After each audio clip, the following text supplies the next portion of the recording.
खबरलाल कुआं से, जहां पे गोविंद बल्लभ पंत ऋषि और प्रौद्योगिकी विश्वविद्यालय में आयोजित 4 दिवसीय 119वें अखिल भारतीय किसान मेले के अंतिम दिन मुख्य अतिथि पहुंचे महाराष्ट्र के पूर्व राज्यपाल और उत्तराखंड के पूर्व मुख्यमंत्री भगत सिंह ने गांधी हॉल में आयोजित समापन कार्यक्रम किसान और विज्ञान के बल पर निरंतर प्रगति कर विश्वविद्यालय की सराहना की। इस दौरान बड़ी संख्या में अधिकारियों और कर्मचारियों के अलावा काश्तकार भी मौजूद रहे। कार्यक्रम के दौरान कुलपति डॉक्टर मनमोहन सिंह चौहान ने मुख्य अतिथि को पुष्प गुच्छ भेंट करके स्वागत किया। इससे पहले पूर्व सीएम कोश्यारी अवतादिक में लगाई गई प्रदर्शनी का भी निरीक्षण किया गया।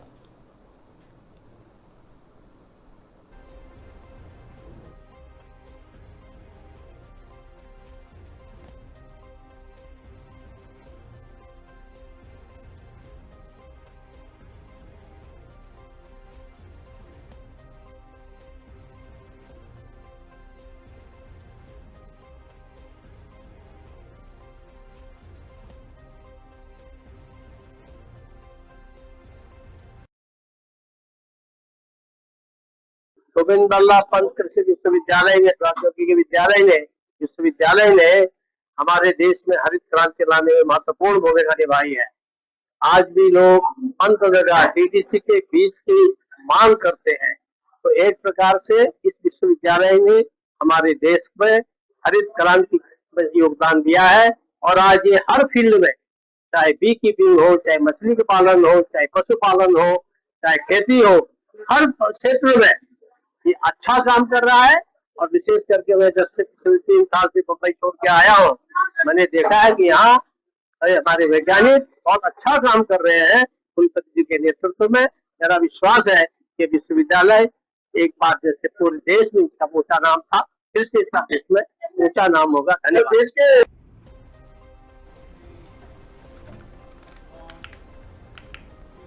खबर ऋषिकेश से, जहां पे प्रसिद्ध फिल्म अभिनेत्री भूमि पेडनेकर का दर्शांतरी परमार्थ निकेतन में आगमन परम पूज्य स्वामी चिंतानंद सरस्वती जी के पूज्य साध्वी भागवती सरस्वती जी से स्नेहपूर्ण भेंट कर लिया। आशीर्वाद विश्व विख्यात गंगा जी की आरती में किया सहभाग, अंगवस्त्र रुद्राक्ष का दिव्य पौधा और रुद्राक्ष की माला से किया अभिनंदन। ऋषिकेश परमार्थ निकेतन ने प्रसिद्ध फिल्म अभिनेत्री भूमि पेडनेकर का दर्शनार्थ आगमन हुआ। उन्होंने परम पूज्य स्वामी चिंतानंद सरस्वती जी के पूज्य साध्वी भगवती सरस्वती जी से स्नेहपूर्ण भेंट का आशीर्वाद प्राप्त किया।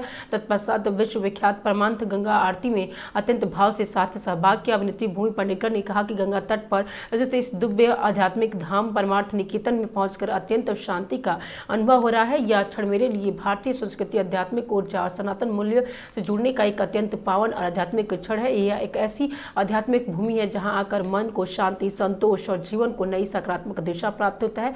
परमार्थ निकेतन सदैव से भारतीय संस्कृति, योग, ध्यान, सेवा और आध्यात्मिक का एक प्रमुख केंद्र है। यहाँ आने वाला प्रत्येक साधक, अतिथि और श्रद्धालु गंगा का निर्मल धारा, हिमालय की पावन ऊर्जा और पूज्य संतों से सानिध्य में अद्भुत शांति और आध्यात्मिक आनंद का अनुभव करते। इसी दिव्यता का अनुभव करने के सौभाग्य आज मुझे प्राप्त हुआ। इस पावन अवसर पर परम पूज्य स्वामी चिंतानंद सरस्वती जी और पूज्य साध्वी भगवती सरस्वती ने अभिनेत्री भूमि पेडनेकर को अंगवस्त्र, रुद्राक्ष का दिव्य पौधा तथा रुद्राक्ष की पवित्र माला भेंट कर उनका अंतिम अभिनंदन किया। ये भावपूर्ण सम्मान उनके लिए एक अविस्मरणीय क्षण था।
खबर ऋषिकेश से, जहां पे पूर्व मुख्यमंत्री रमेश पोखरियाल निशंक की पत्नी और स्पर्श गंगा अभियान की संयोजिका आरुषि पोखरियाल निशंक सोमवार को तीर्थ नगरी ऋषिकेश पहुंची। इस दौरान उन्हें गंगा की निर्मलता और स्वच्छता को लेकर जन जागरूकता अभियान चलाया। आरुषि पोखरियाल ने ऋषिकेश की सुप्रसिद्ध 72 सीढ़ी गंगेश्वर गंगा घाट और आयोजित भव्य गंगा आरती में शिरकत की। विधि विधान से मां गंगा का पूजन करने के बाद उन्होंने वहां मौजूद श्रद्धालुओं और स्थानीय नागरिकों को गंगा की स्वच्छता की शपथ दिलाई। उन्होंने अपील की कि गंगा के स्वच्छ रखना केवल सरकार की जिम्मेदारी नहीं बल्कि हर नागरिक का कर्तव्य है।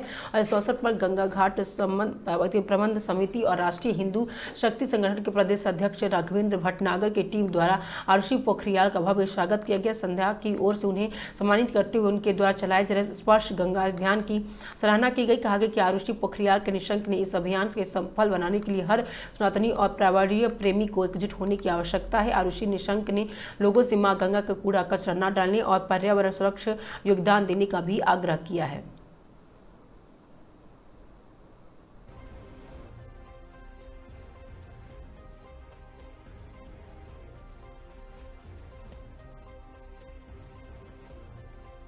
उद्देश्य तो हम कौन होते हैं बात समझने वाले। माँ गंगा ने हमें उद्देश्य दिया है और मैं हमेशा कहती हूँ कि बहुत गर्व की बात है कि हम सभी लोग उस राज्य से आते हैं जिसे देवभूमि उत्तराखंड कहा जाता है।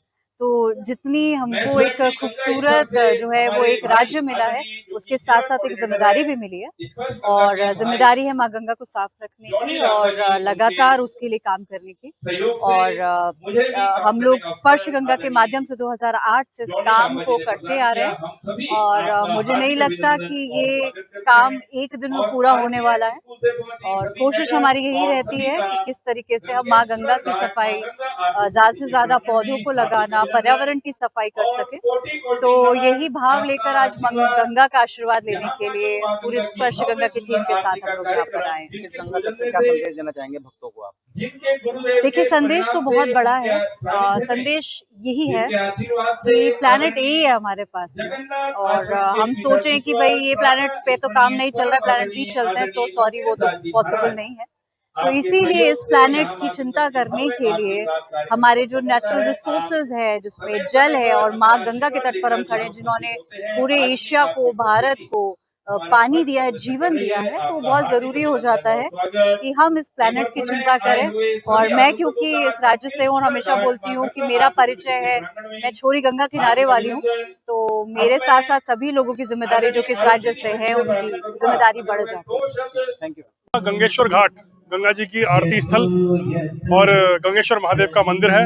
आज स्पर्श गंगा की कोऑर्डिनेटर हमारे उत्तराखंड की आरुषि निशंक पोखरियाल जी यहाँ पर उपस्थित हुई माँ गंगा की पावन आरती में, और उनके साथ जो उनकी पूरी टीम उपस्थित हुई है।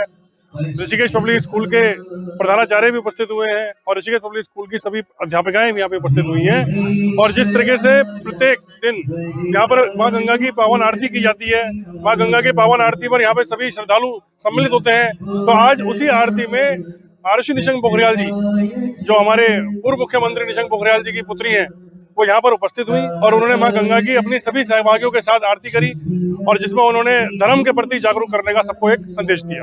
आपकी तरफ से क्या सम्मान वगैरह किया जाए? देखिए, हम राष्ट्रीय हिंदू शक्ति संगठन एक हिंदू संगठन है जिसमें सभी हिंदूवादी और सनातन के प्रति सचेत रहने वाले सभी हिंदुओं का, सनातनियों का, हम प्रत्येक वर्ष, प्रत्येक दिन और जब कभी हमें ऐसा कोई काम मिलता है जिसमें हम सनातनियों का सम्मान कर सके, हम बढ़ चढ़कर इसमें सम्मान करना पसंद करते हैं। आज किसी नए पदाधिकारी को कोई नया भी यहाँ पे कुछ? जी बिल्कुल, यहाँ पे हमारे जो बीच में आलोक चावला जी हैं और गंगा सेवा समिति परिवार जो गंगेश्वर घाट, इसके बहुत पुराने सदस्य हैं, फाउंडर पर्सन हैं, उन्हें जो है संगठन की तरफ से हमारे केंद्र नेतृत्व से उत्तराखंड का प्रदेश संयोजक बनाया गया है, जिसका उन्हें बहुत बहुत बधाई दी है, उन्हें शुभकामनाएं दी हैं और उन्होंने ये हमें आशा जताई है कि वो अपने दायित्व को बहुत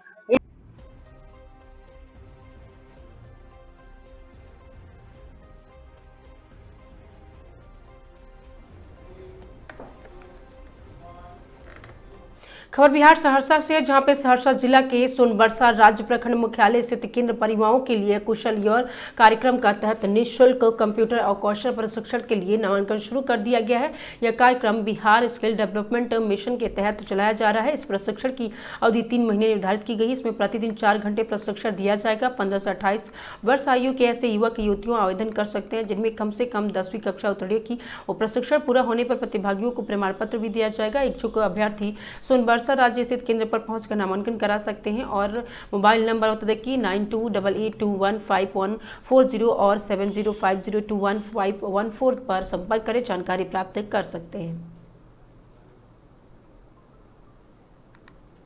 सर, यहाँ पे कुशल युवा कार्यक्रम और कौशल विकास केंद्र है और बच्चे को यहाँ कंप्यूटर सिखाया जाता है। तो आपके यहाँ से अगर बच्चे पढ़ के जाते हैं तो उसका क्या सब फायदा होता, थोड़ा विस्तार में बता दीजिए। तो कुशल युवा कार्यक्रम में जो बच्चे प्रशिक्षण लेते हैं वो किसी भी प्राइवेट जॉब में जाएंगे तो उनको कंप्यूटर की आवश्यकता होती है, इंग्लिश लैंग्वेज की आवश्यकता होती है और उनको सॉफ्ट स्किल्स में बोलने के लिए ड्रेसिंग स्टाइल, हेयर स्टाइल, कैसे कहाँ कि अपने बातों को प्रभावी ढंग से रख पाएंगे, ये सारी चीज़ें सिखाया जाता है जिससे वो रोज़गार पाने में सुविधा होती है बच्चों को। तो दूसरी चीज़ है कि बेल्ट्रॉन में या डाटा एंट्री ऑपरेटर के कोई भी जॉब में इस कोर्स का सर्टिफिकेट का वेटेज उनको एक्स्ट्रा वेटेज मिलता है। तो कोई भी अगर सरकारी कार्य होता है तो सबसे पहले इसका महत्व दिया जाता है। तो बहुत सारे गांव देहात में शेड्यूल इलाका से बच्चे सबको जैसे कि अंग्रेजी से डरता है, तो उसका क्या सॉल्यूशन है? कंप्यूटर जैसे सिखाते हैं तो उनका अंग्रेजी का कोई अलग से व्यवस्था? ये यहाँ पे 3 कोर्स इनबिल्ट हैं। एक है BSCIT जिसमें कंप्यूटर से रिलेटेड बेसिक जानकारी मिलती है, दूसरा है BSCLS जिसमें language skill, English language skills के बारे में जानकारी मिलती है, और तीसरा है सॉफ्ट स्किल्स जिसमें अपनी भाषा को कैसे प्रभावी तौर पर अगले को समझा सकें, प्रभावित कर सकें। हम कैसे किसी ऑफिस में इंटरव्यू देने जाएंगे तो उस समय हमारा बैठने का क्या स्टाइल होगा, ड्रेसिंग का स्टाइल क्या होगा, हम कैसे बात करेंगे, ये सारी चीज़ें सॉफ्ट स्किल्स में बताई जाती है। तो बच्चे सबको डरने की ज़रूरत नहीं, यहाँ हर एक तरह की सुविधा है। यस सर जी। ये कहाँ पे अगर एडमिशन कोई बच्चा लेना चाहती है, ये जगह कहाँ पे है सर? सबसे पहले उनको सोनबरसा ब्लॉक के अंदर रजिस्ट्री ऑफिस के पास सोनबरसा BSDC है, ब्लॉक स्किल डेवलपमेंट सेंटर। बच्चे को आधार कार्ड, 10th का मार्कशीट, आवासीय और बैंक पासबुक लेके आना है। यहाँ पे ऑनलाइन पहले करवा लेना है, फ्री में ऑनलाइन हो जाएगा। फिर बच्चे को DRCC जाके अपने डॉक्यूमेंट को वेरीफाई कराना है, फिर रिसिप्ट लेके सेंटर पर आएंगे और यहाँ उनका क्लास स्टार्ट हो जाएगा। यहाँ सर मंथली सब चार्ज नहीं लगेगा बच्चे? यहाँ कोई चार्जेज नहीं है, ये 1000 रिफंडेबल है। जो बच्चे सक्सेसफुली कोर्स कंप्लीट करते हैं उनका 1000 रिटर्न हो जाता है, पैसा भी रिटर्न कर दिया हो जाता है। फ्री ऑफ कॉस्ट, यहाँ फ्री ऑफ कॉस्ट गवर्नमेंट के तरफ से है। ये युवा रोजगार एवं कौशल विकास मंत्रालय के अधीन संचालित है। जी। आपका परिचय सर? मेरा नाम वीरंजय कुमार हुआ, मैं इस सेंटर का प्रबंधक हूँ। सर, यहाँ पे कुशल युवा कार्यक्रम और कौशल विकास केंद्र है और बच्चे को यहाँ कंप्यूटर सिखाया जाता है। तो आपके यहाँ से अगर बच्चे पढ़ के बिहार कटिहार की से खबर है जहां पे SH-77 पर कार सवार से लूटकांड का पुलिस ने किया खुलासा और एक आरोपी हुआ गिरफ्तार। जी आपको बता दें कि कटिहार जिले के पोठिया थाना क्षेत्र में SH-77 पर कार सवार से हुई लूट की घटना का पुलिस ने त्वरित कार्रवाई करते हुए खुलासा कर दिया। इस मामले में पुलिस ने एक आरोपी को गिरफ्तार किया है जबकि 3 विधि विरोध बालकों को निरुद्ध किया गया। पुलिस ने आरोपियों के पास से लूटा गया मोबाइल, नकद राशि और घटनाओं में प्रयुक्त हथियार भी बरामद किए हैं। मिली जानकारी के अनुसार पोठिया थाना क्षेत्र के पोठिया निवासी आलमगीर ने पुलिस को दिए लिखित आवेदन में बताया कि 14 मार्च को रात करीब 9:30 बजे वह अपनी पत्नी और 2 छोटे बच्चों के साथ कार से रंगाकोर मोड़ भंगहा के पास से गुजर रहे थे और इसी दौरान ढाबा से करीब 200 मीटर आगे 3 से 4 अज्ञात युवक अचानक सड़क पर आ गए और उनके हाथों में लोहे का रॉड, भाला सहित अन्य हथियार थे। बदमाशों ने कार को जबरन रोककर हमला कर दिया और कार को क्षतिग्रस्त कर दिया, जिसके बाद आरोपियों ने कि आलमगीर की कनपट्टी पर हथियार सटाकर उनका मोबाइल फोन और करीब 19,000 रुपए नकद लूट लिए। विरोध करने पर लोहे के रॉड से मारपीट की गई, जिसके उनके दाहिने हाथ में चोट लग गई। घटना को अंजाम देने के बाद सभी आरोपी उदय भगवा गांव की ओर से फरार हो गए। घटना के बाद पीड़ित के आवेदन के आधार पर पोठिया गांव में कांड संख्या 65 और 26 दर्ज किया गया है। मामले की गंभीरता को देखते हुए कटिहार पुलिस अधीक्षक निर्देश पर सदर 2 के अनुमंडल पुलिस पदाधिकारी रंजन कुमार सिंह के नेतृत्व में विशेष छापेमारी टीम का गठन किया गया। गठित टीम ने त्वरित कार्रवाई करते हुए छापेमारी की और बघा निवासी सूरज कुमार महलदार उम्र 19 वर्ष को गिरफ्तार कर लिया। इसके बाद ही घटना में शामिल 3 विधि विरोध बालकों को भी निरोध किया गया है। पुलिस ने आरोपियों के पास से लूटा गया मोबाइल, 2 अन्य मोबाइल फोन और 9,900 रुपए नकद, लोहे की जंजीर और 2 लोहे की रॉड और 1 आयताकार लोहे का रॉड बरामद किया है। पुलिस के अनुसार गिरफ्तार आरोपी सूरज कुमार महलदार का पूर्व भी आपराधिक इतिहास रहा और उसके खिलाफ फलका थाना तथा पूठिया थाना में पहले से मामला दर्ज है। फिलहाल पुलिस पूरे मामले में आगे की कानूनी कार्रवाई और जांच में जुटी हुई है। इनको 9:30 बजे रात्रि में जो है फलका पोठिया रोड में जो है भंगा के पास एक परिवार आ रहे थे, आलमगीर जो पोठिया के रहने वाले हैं। उन परिवार गाड़ी से आ रहे थे, 4 लड़के जो थे उसको घेर कर मारपीट किए, मोबाइल छीन लिए, एंड्रॉयड था और 19,000 रुपया छीन लिए। उसके बाद एक कांड पोठिया में कांड दर्ज कराए। अनुसंधान अंतर्गत जो है कि 4 अपराधियों को गिरफ्तार किया गया, जिससे कि घटना में जो है उसका प्रयुक्त किया गया जो हथियार है वो बरामद हो गया। लोहे का रॉड, जंजीर और लूटे गए मोबाइल भी बरामद किया गया तथा 2900 रुपया भी बरामद कर लिया गया। मोहम्मद जहांगीर का क्या कुछ पुरानी इतिहास रहा है? जहांगीर तो वादी है, केस किए हैं। सूरज जो है अभियुक्त है, उसको पहले पूर्व में 2 आपराधिक इतिहास है। उसका 2 बार लूट के कांड में जेल जा चुका है और पत्र समर्पित किया गया पूर्व में भी। क्या इनका अंतर्राज्यीय गिरोह से भी कोई संपर्क है सर इनका? इसका जांच की जा रही है। ये कितने बार सर गए हैं जेल? 2 बार पूर्व में लूट का कांड में ही जेल जा चुका है। घटना स्थल कहाँ है सर? ये घटना स्थल है पोठिया फलका रोड में, रंगाकोल के पास में है।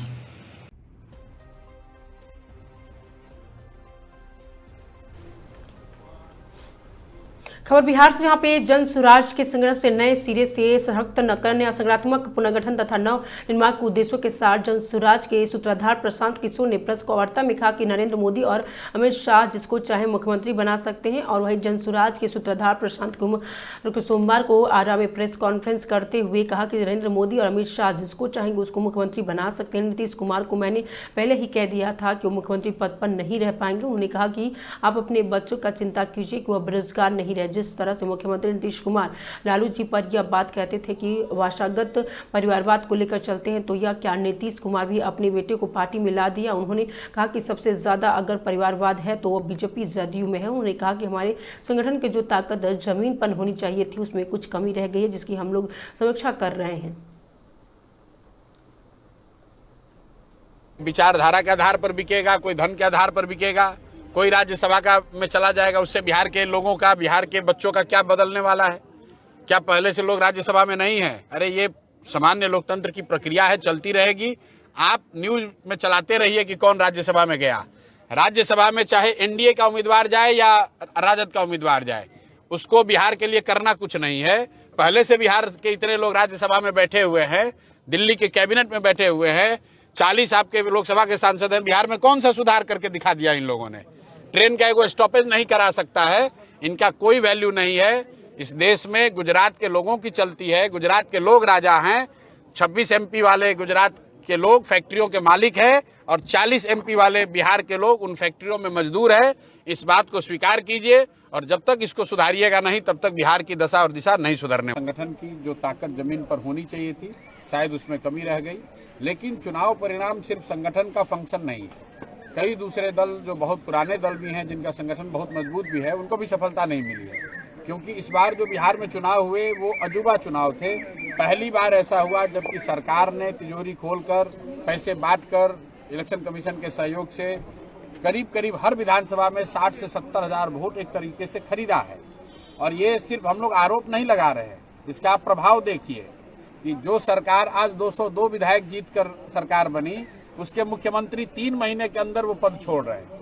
अगर इतना बड़ा बहुमत जो दिख रहा है आपको विधायकों की संख्या में, अगर इतना बड़ा जनमत सरकार के साथ होता तो मुख्यमंत्री कभी इसको पद छोड़कर नहीं जाते, ये दिखाता है कि कहीं न कहीं ये जो जनमत हासिल किया गया है वो सत्ता के प्रभाव से, पैसा से, इलेक्शन कमीशन की मदद से, केंद्र सरकार के वजह से हुआ है। और यही कारण है कि नीतीश कुमार जो 202 विधायकों के सो कॉल्ड नेता हैं वो पद छोड़कर राज्यसभा जा रहे हैं और पद पर अब वो बैठेगा जिसको भाजपा चाहेगी, भाजपा का नेतृत्व चाहेगा। तो पहली बार आप बिहार में देखेंगे कि बिहार को गुजरात के नजरिए से दिल्ली में बैठे हुए लोग चलाएंगे, गुजरात के हितों को ध्यान में रख के बिहार को चलाया जाएगा और तब जनता को भाजपा का बिहार में सही चाल चरित्र चेहरा भी दिखेगा। देखिए मेरे भाई, ये पूरे देश की राजनीति की सच्चाई है। जन सुराज ने पिछले जो सदन में लोग बैठे हुए हैं उनको वोट देना है। कोई विचारधारा के आधार पर बिकेगा, कोई धन के आधार पर बिकेगा, कोई राज्यसभा का में चला जाएगा, उससे बिहार के लोगों का, बिहार के बच्चों का क्या बदलने वाला है? क्या पहले से लोग राज्यसभा में नहीं है? अरे ये सामान्य लोकतंत्र की प्रक्रिया है, चलती रहेगी। आप न्यूज में चलाते रहिए कि कौन राज्यसभा में गया। राज्यसभा में चाहे एनडीए का उम्मीदवार जाए या राजद का उम्मीदवार जाए, उसको बिहार के लिए करना कुछ नहीं है। पहले से बिहार के इतने लोग राज्यसभा में बैठे हुए हैं, दिल्ली के कैबिनेट में बैठे हुए हैं, 40 आपके लोकसभा के सांसद हैं। बिहार में कौन सा सुधार करके दिखा दिया इन लोगों ने? ट्रेन का एगो स्टॉपेज नहीं करा सकता है, इनका कोई वैल्यू नहीं है। खबर बिहार से, जहां पे गेडाबाड़ी में ऑयल इंडिया पंप स्टेशन 9 पे level 3 of site mock drill drill आपदा से निपटने के लिए किया गया अभ्यास। सबको बता दें कि जिस तरह से बिहार में कटिहार जिले के गोडा प्रखंड अंतर्गत गेडाबाड़ी फलका रोड स्थित ऑयल इंडिया लिमिटेड के पंप स्टेशन संख्या 9 को मंगलवार को level 3 of site mock drill drill का आयोजन किया गया और ये मॉकड्रिल ड्रिल जिला पदाधिकारी कटिहार के निर्देश पर आयोजित किया गया। इसका उद्देश्य संभावित आपदा की स्थिति में त्वरित बचाव, सुरक्षा और विभिन्न एजेंसियों के बीच बेहतर समन्वय स्थापित करना था। पंप स्टेशन के डिप्टी चीफ इंजीनियर आलकेश डेका ने बताया कि नहर काटिया बरौनी पाइपलाइन के माध्यम से क्रूड ऑयल विभिन्न रिफाइनिंग तथा पहुंचाया जाता है। मॉक ड्रिल का दौरान काल्पनिक स्थिति बनाई गई है। पाइपलाइन में तेल का रिसाव हो गया है, अचानक आग लग गई है। इसके बाद कर्मचारियों द्वारा पहले अग्निशमन यंत्रों से आग बुझाने का प्रयास किया गया। स्थिति गंभीर होने पर फायर ब्रिगेड की टीम ने मौके पहुंचकर पानी और फोम के माध्यम से आग पर काबू पाने का अभ्यास किया गया। अभ्यास के दौरान एक मजदूर के घायल होने की भी स्थिति बनाई गई, जिसे प्राथमिक उपचार देने के बाद एम्बुलेंस से अस्पताल भेजने की प्रक्रिया प्रदर्शन किया गया। करीब 1 घंटे तक चले इस मॉक ड्रिल में फायर ब्रिगेड, एम्बुलेंस सेवा और सुरक्षा की टीम ने आपदा प्रबंधन की पूरी प्रक्रिया का अभ्यास किया। इस दौरान अग्निशमन सेवा प्रभारी कटिहार अंचल पदाधिकारी कोडा अपर थाना अध्यक्ष कुणाल कुमार अगर बता दें कि पार्षद धीरज कुमार सिन्हा सहित अधिकारी, स्थानीय ग्रामीण मौजूद रहे।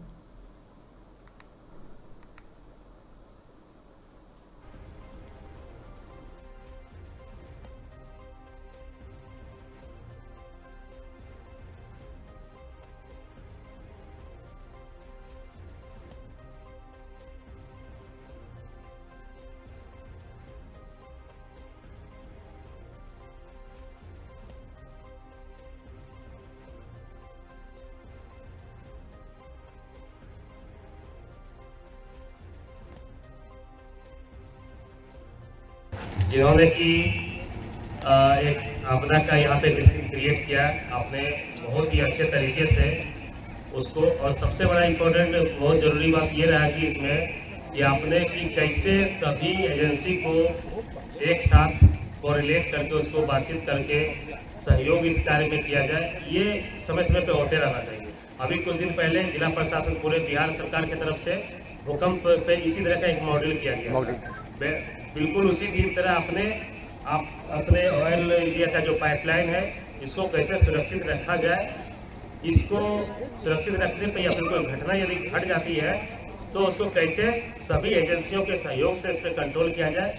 बहुत ही अच्छा यहाँ पे किया गया आपके तरह नुक्कड़ नाटक के माध्यम से, और सभी एजेंसी को जो आपने बुलाया, पुलिस को, लोकल प्रशासन को, फायर ब्रिगेड को, एम्बुलेंस को, ये अच्छा है। ये इससे भविष्य में यदि कोई इस तरह की होती है उसके लिए हम लोग तैयार होते हैं। इस तरह का आयोजन बार बार आपके द्वारा समय समय पर किया जाता रहा है, तो ये एक दैनिक हमेशा ये चलने वाला मॉक ड्रिल है, कार्यक्रम है, बहुत अच्छा है। आपके द्वारा काफ़ी अच्छे तरीके से आपके सभी जो आपके कर्मी हैं काफ़ी प्रशिक्षित हैं, सभी अच्छे तरीके से किया। हम लोग ने इसमें सहयोग किया, इसके लिए, इस आयोजन करने के लिए आपका बहुत बहुत धन्यवाद।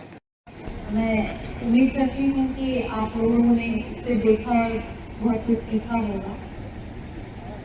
आपदा प्रबंधन के दृष्टिकोण से इस तरह के अभ्यास का टाइम टू टाइम आयोजन होना बहुत ज़रूरी है ताकि सब सेंसिटाइज हो सके, जो टीम है एंड प्लस जो आम पब्लिक है वो भी। इस मॉकड्रिल को बहुत अच्छे से आयोजित किया गया है और हम सबों को बुलाने के लिए धन्यवाद। खबर बिहार कटिहार से, जहां पे बहनों ने लगाए भाभी पर भाई की हत्या के संगीन आरोप। भाई को न्याय दिलाने की गई मांग, पुलिस जांच पर भी उठाए गंभीर सवाल। अब एक तरह कोटा गिरधरपुर के निवासी जगप्रीत सिंह पुत्र मलकित सिंह के एक नंबर को संदिग्ध परिस्थितियों में हुई मौत को हत्या बताते हुए आज जगप्रीत सिंह के बहनों अरविंदपाल कौर ने अमृतपाल कौर से प्रेस वार्ता कर अपने भाई ही पत्नी पर लगाए हत्या के गंभीर आरोप। प्रेस वार्ता के दौरान रविंद्रपाल कौर और अमृतपाल कौर ने बताया कि उनकी भाभी के अजय देशवाल नामक युवक के अवैध संबंध थे, जिनके चलते उसने अपने ही पति के बता दें कि हमारे भाई की नशीला पदार्थ खिलाकर उसकी हत्या कर दी। नशीले पदार्थ की मौत की पुष्टि जगप्रीत की पोस्टमार्टम रिपोर्ट में हुई थी। बहनों ने आरोप लगाया कि उसके भाई की हत्या उसकी पत्नी हरवीर कौर ने अवैध संबंधों में उसके सैकड़ों बीघा जमीन हथियाने के चलते की है, जिसकी शिकायत हमने नाता थाने से लेकर पुलिस अधीक्षक कोटा, पुलिस महानिरीक्षक कोटा, रेंज कोटा और महानिरीक्षक जयपुर तक की है, परंतु पुलिस उस दिशा में जांच नहीं कर रही है। पुलिस जांच पर भी उठाए गए गंभीर सवाल। प्रेस वार्ता के दौरान रविंद्रपाल कौर और अमृतपाल कौर ने पूरे प्रकरण में पुलिस जांच पर गंभीर सवाल खड़े कर रहे हैं। उन्होंने कहा कि लिखित शिकायत देने के बाद भी पुलिस ने हत्या की धारा में मुकदमा दर्ज नहीं कर केवल मार्ग में जांच की। उन्होंने कहा कि पोस्टमार्टम रिपोर्ट नशीला पदार्थ से मौत की पुष्टि होने के बाद शिकायत में दिए गए व्यक्तियों की उसकी पत्नी प्रेमी अजय देशवाल ने उसके हाली कमल से अभी तक कोई पूछताछ क्यों नहीं की गई, जो कि मोबाइल ना शिकायत में दिए गए और न उनकी कॉल डिटेल क्यों नहीं निकलवाई गई। रविंद्रपाल कौर और अमृतपाल कौर पूरे प्रकरण में राजनीतिक दबाव में आशंका व्यक्त करते हुए कहा कि पुलिस राजनीतिक दबाव के चलते हत्या के आत्महत्या या नेचुरल डेथ का रूप देने में लगी है। उन्होंने राज्य सरकार से अपने मृत भाई जगदीश सिंह को न्याय दिलाने की मांग की है और साथ ही दोनों बहनों ने कहा कि यदि पुलिस निष्पक्ष जांच नहीं करती है तो हमें न्यायालय का सहारा लेना पड़ेगा।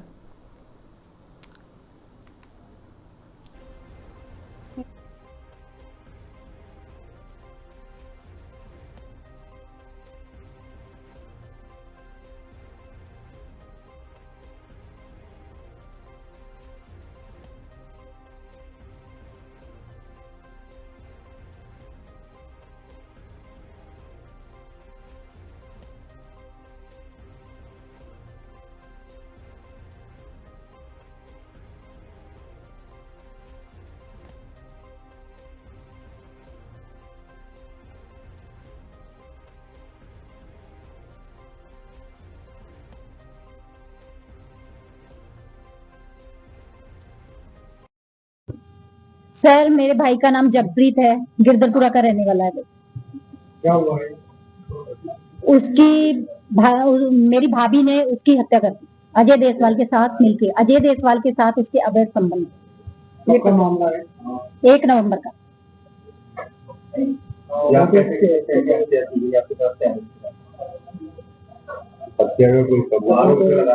हमारे भाई ने हमें कॉल किया था 5 बजे, कह रहा मेरे को ये मार देगी, और मैंने कहा भी मैंने मजाक में छोड़ दिया और दोबारा कॉल किया तो मैंने उठाया नहीं, मेरी गेस्ट आई हुई थी, तो मैंने उस बात पे नजर नहीं।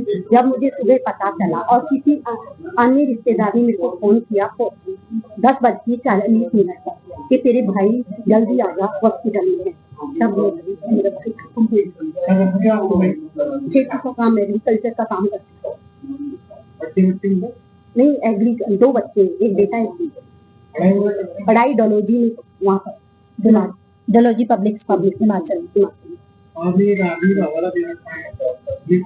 ये भी वहीं पर कोच है डोलॉजी पब्लिक स्कूल में, शूटर कोच। वो वहाँ पे रहते थे जाकर बच्चे के पास 10-10, 15-15 दिन वही रहती थी।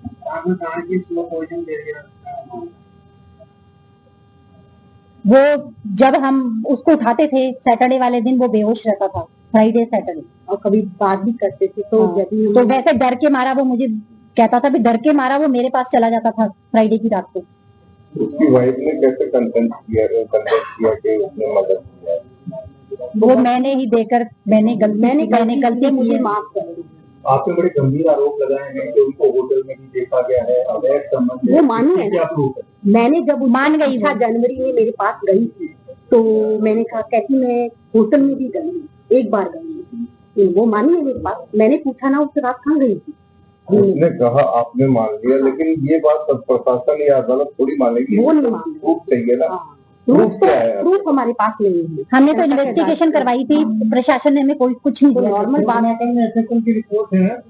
FSL रिपोर्ट पर वो ये हमारे पास है, ये पड़ी है रिपोर्ट, उसमें हार्ट का दे रखा उन्होंने और कुछ नहीं दे रखा। और जो फर्स्ट रिपोर्ट है पोस्टमार्टम की, उसमें 50% सेमी डाइजेस्ट मटेरियल दे रखा है, पॉइजन। और जो हमने कॉल डिटेल्स का दावा किया है रिकॉर्डिंग से, उनमें क्या तथ्य सामने आया है?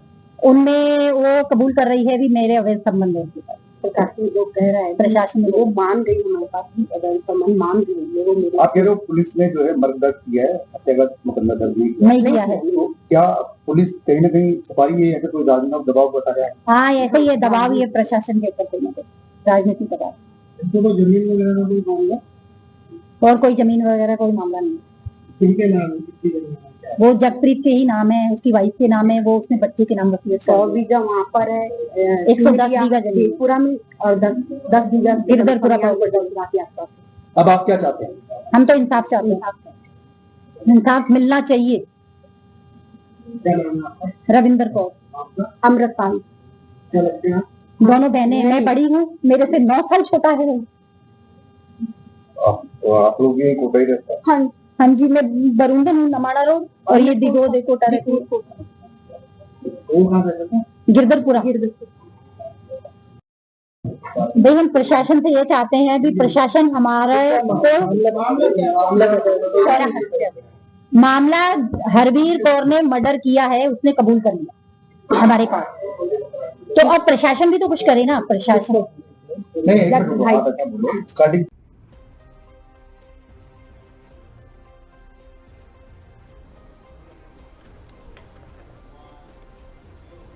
खबर बालोतारा से, जहां पे कनानन में 1008 गुणात्मक श्री ललिता महायज्ञ और मां सरस्वती प्राण प्रतिष्ठा महोत्सव का तैयारी तेज महंत परशुराम गिरी जी के प्रेस कॉन्फ्रेंस वार्ता में हुआ।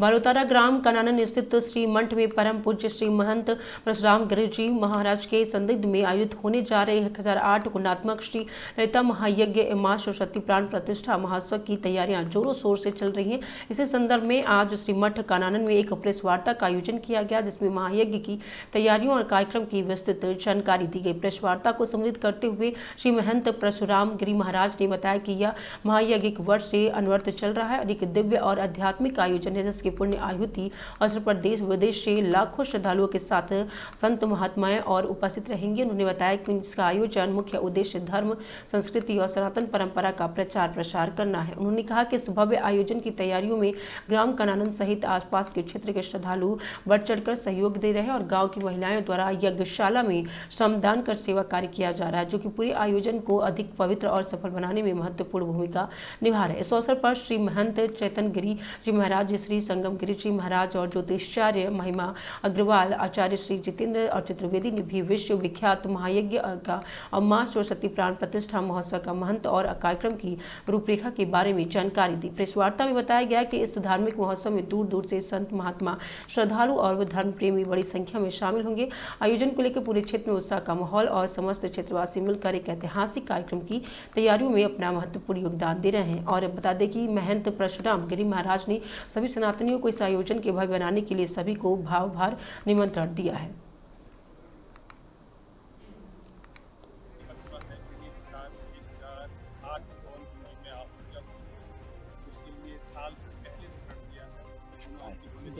उधर ठीक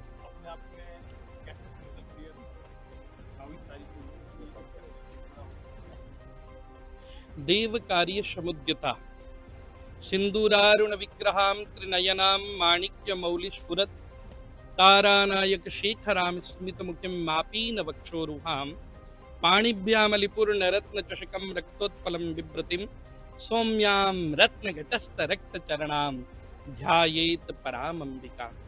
बंधुओं, आप सभी आज पधारे इस पवित्र प्रांगण में। सर्वप्रथम तो आप सबका स्वागत, अभिनंदन। आपने प्रश्न पूछा कैसे तैयारी, कैसे संकल्प बना, कैसे हुआ। ये देव कार्य समुद्यता माँ स्वयं कर रही हैं।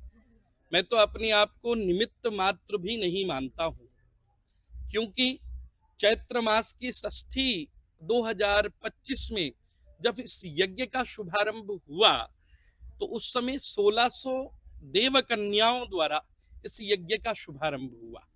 चैत्र मास की षष्ठी थी, रोहिणी नक्षत्र था। उस दिव्य नक्षत्र में इस यज्ञ का प्रारंभ अनुष्ठान हुआ। उस प्रारंभिक वेला में 4 पद्धति से ये यज्ञ वर्ष पर्यंत चलने का संकल्प लिया गया। पिछले लगभग 12 महीने से ये पूर्ण तैयारियां चल रही हैं और कन्नाना श्री मठ की तरफ से पूज्यपाद परशुराम गिरि जी महाराज के पवित्र संकल्प से ये कार्य हो रहा है। 22, 23, 24 तारीख को पूर्णाहुति है, जिसमें 1008 कुंडी यज्ञ में आसपास क्षेत्र के बालोतरा जिला और पूरा राजस्थान भर के भाग्यशाली सौभाग्यशाली लोग इसमें भाग ले रहे हैं। भारतवर्ष के संत महात्मा मठाधीश यहाँ उपस्थित हो रहे हैं। जूना अखाड़ा के आचार्य श्री महामंडलेश्वर स्वामी गुरुदेव अवधेशानंद गिरि जी महाराज के कर कमलों के द्वारा सरस्वती माता मंदिर की प्राण प्रतिष्ठा और यज्ञ की पूर्णाहुति होगी। राजनीति से जुड़े हुए लोग भी यहाँ उपस्थित होंगे। सत्य सनातन धर्म की ऐसी जय पताका, विजय पताका यहाँ लहराई जा रही। लिया हाथ में ध्वज, कभी ना झुकेगा, कदम बढ़ रहा है कभी ना रुकेगा।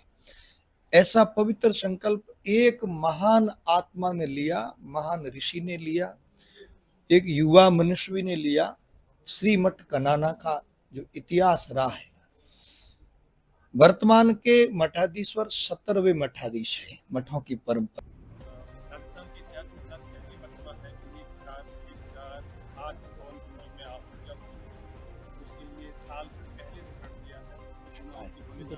उधर ठीक।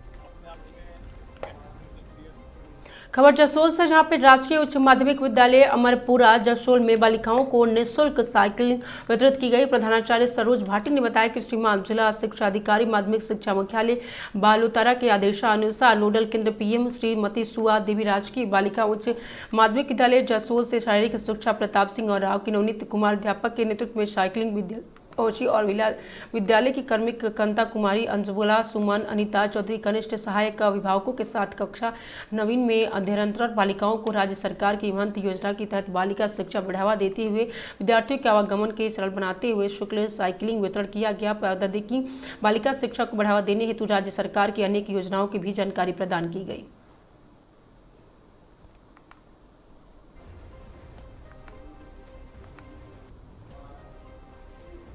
खबर हनुमानगढ़ से, जहां पे बताया कि रावतसर है और रावतसर नगर पालिका प्रशासन द्वारा स्वच्छ भारत मिशन के तहत सोमवार को नगर पालिका के कार्यालय में परिसर में स्वच्छता जागरूकता कार्यक्रम आयोजित किया गया। कार्यक्रम में जयपुर से पहुंचे बहरूपिया कलाकारों की टीम ने कलाकार हसन सुशील के ने अपने की रावण जन्य की भूमिका निभाते हुए नाटक कला के माध्यम से आमजन के शहर को स्वच्छ और सुंदर बनाने के संदेश दिया। कलाकारों ने अपने अभिनय के जरिए लोगों को पॉलीथीन कैरी बैग के दुष्प्रभाव के बारे में जानकारी दी और प्लास्टिक के कम उपयोग करने, स्वच्छता बनाए रखने प्रेरित किया। नाटक के माध्यम से नागरिकों से अपील की गई है कि अपने आसपास सफाई रखें और शहर को स्वच्छ और सुंदर बनाने सहयोग करें। इस अवसर पर स्वच्छ भारत मिशन के सुमन वाला, सफाई इंस्पेक्टर प्रहलाद मोटरिया सहित रावतसर नगर पालिका कर्मचारीगण आमजन उपस्थित रहे।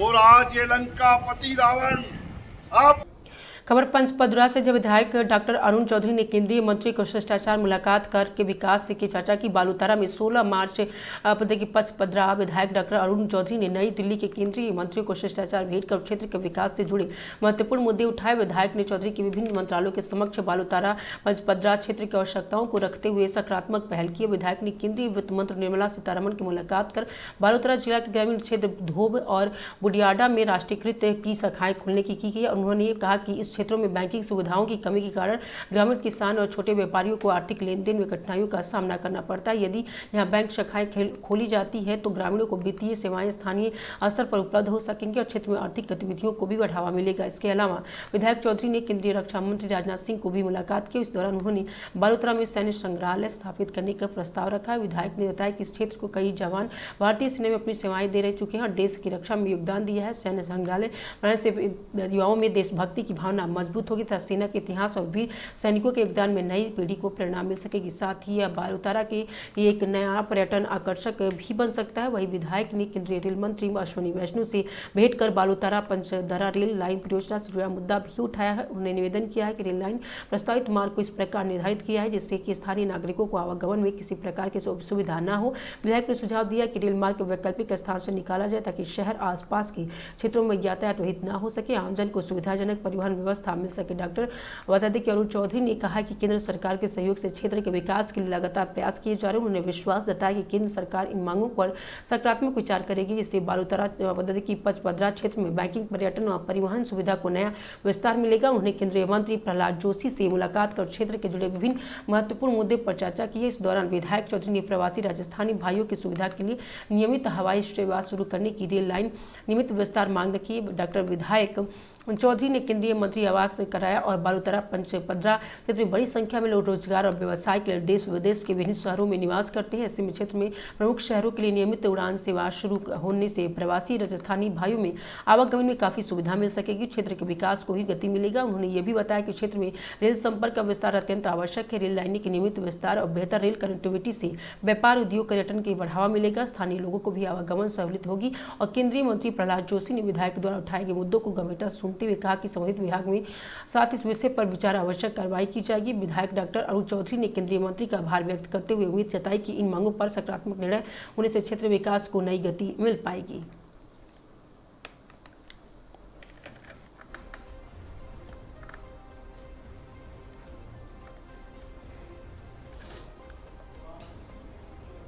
खबर धौलपुर से, जहां पे पुलिस भी कर रही स्मार्ट पुलिसिंग की तहत का बेहतरीन उपयोग बाड़ी कस्बे में ऐतिहासिक 12 भाई मेले में आसमान से भी पूरी निगरानी की गई। वहीं ड्रोन पेट्रोलिंग की सहायता से पुलिस मेले में इत्यादि भीड़भाड़ वाले आयोजनों को व्यस्ततम मार्गों पर आदि रखती सतत निगरानी, साथ ही असामाजिक तत्वों पर होती है त्वरित कार्रवाई। जिले में पुलिस और व्यवस्था की ओर से अधिक सुचारू, सुरक्षित और व्यवस्थित बनाने के उद्देश्य से पुलिस अधीक्षक ने विकास सागवान के निर्देशन में और अतिरिक्त पुलिस अधीक्षक के वैभव शर्मा के अतिरिक्त जिला अधीक्षक के ADF मुख्यालय बाड़ी श्री कमल कुमार जागड़ी के सुपरविजन में धौलपुर पुलिस मेले, त्योहारों सहित बड़े भीड़ भाड़े वाले आयोजन को सुरक्षा व्यवस्था बनाए रखने और शांतिपूर्ण तरीके से संपन्न कराने के तकनीकी संसाधनों को बेहतर इस्तेमाल कर रही है। कल बाड़ी कस्बे में लगे ऐतिहासिक 12 भाई मेले और थाना अधिकारी देवेंद्र शर्मा के नेतृत्व में ड्रोन कमरे में पूरी निगरानी रखी गई। करीब 170 वर्ष पुराने ऐतिहासिक मेले के सफल और शांतिपूर्ण आयोजन के बाड़ी कस्बे के यातायात को और बेहतर करने के लिए पुलिस द्वारा ड्रोन तकनीकी का भी उपयोग किया गया, जिसके तहत कस्बे के प्रमुख चौराहा और मार्ग के डिजिटल मॉनिटरिंग ड्रोन कैमरे के माध्यम से की गई। ड्रोन कैमरे में निगरानी के दौरान बड़ी कस्बे मेले के दौरान निकली अरे शोभा यात्रा रूट से यातायात अवरुद्ध करने वाली कुछ बाधाओं को भी हटाया गया। ठेले आदि भी साइड में करवाया गया। दुकानों के सामने भीड़ हटवाई गई ताकि लोगों को सुखद और सुचारू रूप से आनंद मिल सके। इसके साथ ही ड्रोन कैमरे में कुछ मकानों में छत पर निर्माण कार्य शेष रहे और कुछ ईंट पत्थरों केवल दिखने और थाना अधिकारी देवेंद्र शर्मा द्वारा ऐतिहासिक देखते हुए सभी छतों से हटाए गए। पुलिस अधीक्षक विकास सागवान ने बताया कि हमारा लक्ष्य तकनीकी के माध्यम से आमजन को सुरक्षित और इस प्रकार के आयोजनों को सुखद बनाना है। ड्रोन तकनीकी हमारे लिए बहुत उपयोगी सिद्ध होगी। मेले, त्योहार, शोभा यात्रा निकालने वाले हैं।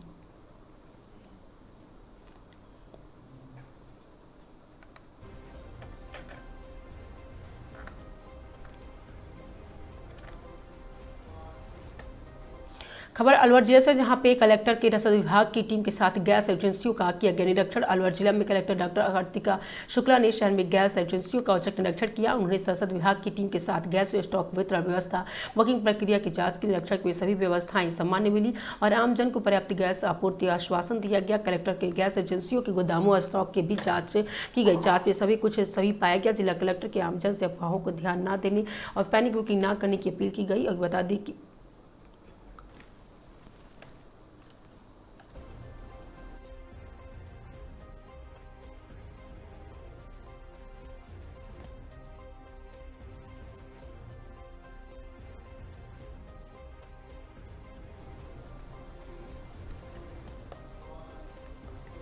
खबर रायपुर से, जहां पर शासकीय खरीद और प्रक्रिया को और पारदर्शी और डिजिटल बनाने की दिशा में एक महत्वपूर्ण पहल की गई। सिविल लाइंस स्थित न्यू सर्किट हाउस में इलेक्ट्रॉनिक प्रोक्यूरमेंट सिस्टम पर 2 दिवसीय राज्य स्तरीय प्रशिक्षण कार्यशाला का शुभारंभ हुआ। चिप्स और राष्ट्रीय सूचना विभाग ने केंद्र संयुक्त तत्वाधान में आयोजित इस कार्यशाला में राज्य के विभिन्न विभागों में नोडल अधिकारियों को नई इक्विपमेंट प्रणाली का प्रशिक्षण दिया जा रहा है। और कार्यशाला के उद्घाटन अवसर पर चिप्स के मुख्य कार्यपालन अधिकारी प्रभात मलिक ने कहा कि जेपनिक ई प्रौद्योगिकी की प्रोक्यूरमेंट प्रणाली के शासकीय खरीद प्रक्रिया अधिक पारदर्शी, प्रभावी और डिजिटल होगी। वहीं एनआईसी ने दिल्ली के उप महासंचालक उषा सक्सेना ने बताया कि इस प्रणाली के माध्यम से प्रतिदिन हजारों निविदाओं के संचालन किया जा रहा है और इससे टेंडर प्रक्रिया पारदर्शिता और समान अवसर के सुनिश्चित होते हैं। 2 दिवसीय इस प्रशिक्षण कार्यशाला में राज्य 50 से अधिक विभागों को लगभग 130 नोडल अधिकारी शामिल हैं, जिन्हें ई टेंडरिंग, डिजिटल सिग्नेचर और ई ऑक्शन और प्राइस बिल्ड सहित विभिन्न तकनीकी पहलुओं की जानकारी दी जा रही है।